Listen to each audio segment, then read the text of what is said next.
رات خاموش اور حیران تھی، جیسے ابہام کے پردے چاک ہو کر کوئی بہت بڑا انقلاب آنے والا ہو۔ پانی کی بوند بوند سے لپکتی سسکیاں اوہر کے اندر پردوں کی چاک جیسا سما باندھ رہے تھے۔ ہر راستے اور گلی کوچے ویران ہو گئے تھے۔ شب کے سناٹے میں ماحول کی ننداسی آنکھیں ابر پوش آسمان کی طرف سے کسی گھن گرج کے منتظر تھی۔ سمندروں کی لہریں کوہستانوں کا سکون، پہاڑوں کی ہیبت کے ساتھ سوسن اور گلاب کے پھول نمایاں اور آیا ہونے لگے تھے۔ اس ختم ہوتی ہوئی رات کے سکون اور زوال کے اندر سے ایک نور طلوع ہو کر چار سو روشنی بکھیرنے والا تھا۔ یہ کس کی آمد ہونے والی تھی کہ ہر مخلوق بے چین تھی۔ تاریخ عالم میں یہ وہ نرالا اور انوکھا دن ہے کہ اس روز خلق آدم کا راز، ابراہیم علیہ السلام کی دعا، عیسیٰ علیہ السلام کی بشارت، یتیموں کا ماوا، بیواؤں کا مسیحا، مظلوم کی پکار، غریبوں اور مسکینوں کا والی اور پوری انسانیت کا پرسان حال پیدا ہوئے۔ اس رات میں بہت سارے بے شمار معجزات ہوئے جو اسلامی اور دیگر تاریخی کتابوں میں درج ہے۔ اگر ان معجزات کو تحریر کیا جائے تو قلم کی روشنائی اور اوراق کم پڑ جائیں گے۔ نبی صلی اللہ علیہ وسلم کی ولادت سے قبل عرب میں خشک سالی تھی اور کھیتیوں اور سرسبز شاداب وادیوں میں خاک اٹھ رہی تھی، لیکن جس سال نبی صلی اللہ علیہ وسلم اپنی والدہ کے حمل میں آئے تو اچانک دنیا ہی بدل گئی۔ زمین سبزہ زار ہو گئی، درخت ہرے بھرے ہو کر پھلوں کے بوجھ سے دب گئے، گھٹائیں جھوم جھوم کر آتی اور خوب بارش ہوئی۔ اس سال اس قدر انعام و احترام ہوا کہ عربوں نے اسے خوشحالی کے سال کا نام دے دیا۔ نبی صلی اللہ علیہ وسلم کی ولادت سے قبل عرب کے نجومیوں میں کسی بڑی شخصیت کی پیدائش کا چرچا عام تھا، اور اہل کتاب بھی اپنی کتاب میں جس آخری نبی کی آمد کے متعلق پڑھتے آئے تھے، انہیں احساس ہو گیا تھا کہ اس نبی کی آمد کا وقت قریب آ چکا ہے۔ لہٰذا حضرت حسان بن ثابت جو عرب کے نامور شاعر تھے، وہ فرماتے ہیں کہ وہ 7 سال کے تھے اور یثرب یعنی مدینہ منورہ میں رہتے تھے کہ اچانک ایک دن ایک یہودی کو ایک بلند مقام پر چیختے ہوئے سنا۔ وہ کہہ رہا تھا، اے یہودیوں، آج رات احمد کا ستارہ طلوع ہو چکا ہے۔ اس طرح کے بہت سارے واقعات عربوں کی تاریخی کتابوں میں ملتے ہیں، جس سے پتہ چلتا ہے کہ حضور صلی اللہ علیہ وسلم کی ولادت کے سال ہی لوگوں کو یہ احساس ہو گیا تھا کہ اس عظیم ہستی کی تشریف آوری بہت قریب ہے جو دنیا کی تاریخ کو بدل کر رکھ دیں گے۔ نبی صلی اللہ علیہ وسلم کی والدہ نے آپ کی ولادت کے وقت ایک خواب دیکھا کہ ان میں سے ایک نور نکلا جس سے شام کے محلات روشن ہو گئے۔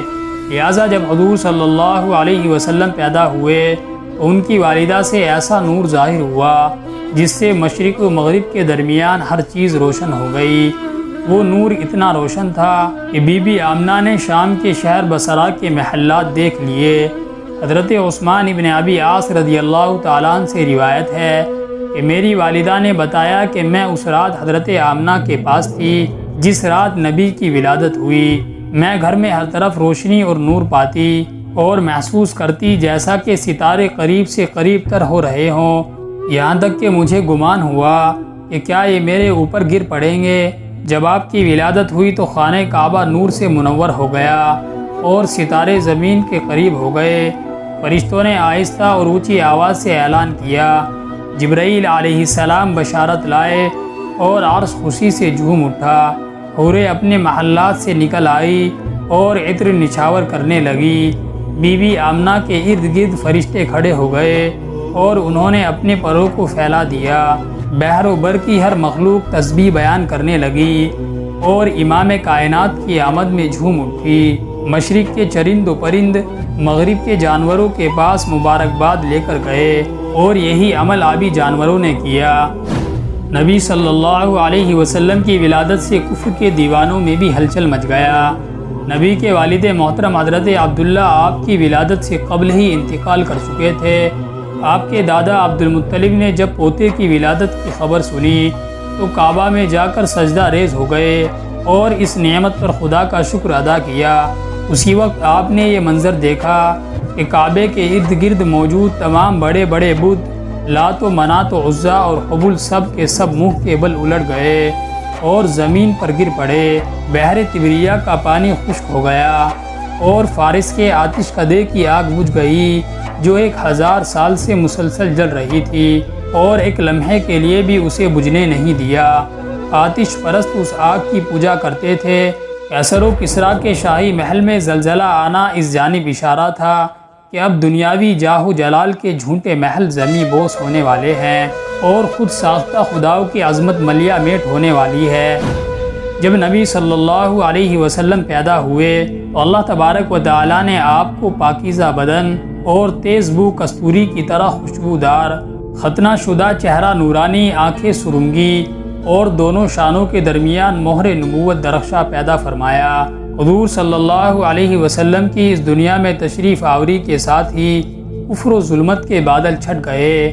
محسن انسانیت سرور دو عالم امام الانبیاء حضرت محمد صلی اللہ علیہ وسلم کی ولادت اس دنیا کی تاریخ کا ایک عظیم واقعہ ہے۔ آپ تمام جہانوں کے لیے رحمت بن کر آئے۔ آپ کے وجود سے پوری دنیا میں نور حق پھیلا اور کفر و باطل کے اندھیرے دور ہو گئے۔